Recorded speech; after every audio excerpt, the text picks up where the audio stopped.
Okay, so let's say that you want to color some stuff in ZBrush. So I like to have my brush on the move tool. You'll notice that this mesh is going to be very choppy because it's already been decimated to 20K. So what I'm going to do is I'm going to go to geometry and I'm going to divide my mesh about 3 or 4 times. That'll give it a lot more poly. All these extra faces so that I can draw on it. So you're going to use any brush. It can be the move tool, damn standard pinch, etc. Hold control, that'll activate your mask pen. And you're just going to draw what you want.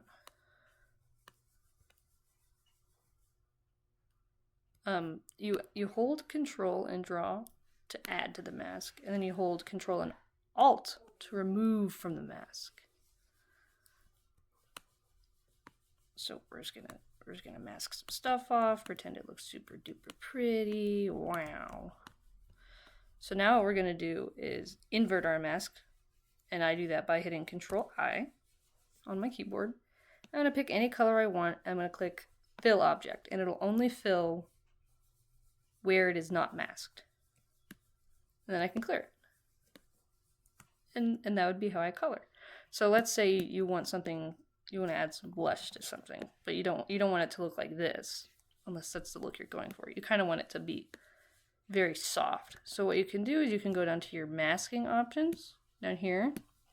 You're just going to scroll down, click masking, and you can blur this mask by tapping it.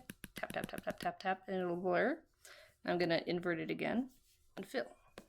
So that makes it kind of soft. This face still needs more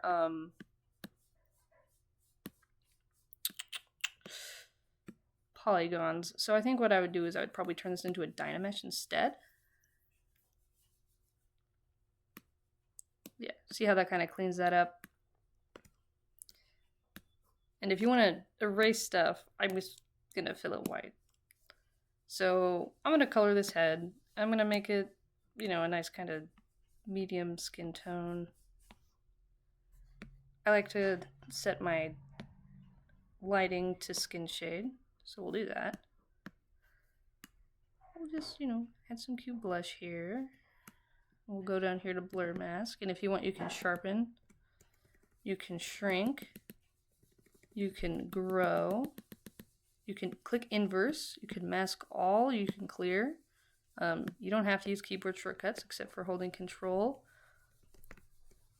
So I'm going to draw, you know, some eyelashes on here. I'm going to hold Alt to erase.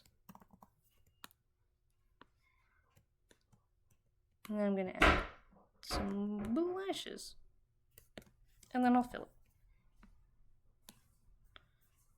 And then I'll clear that mask, and I'll just keep doing that.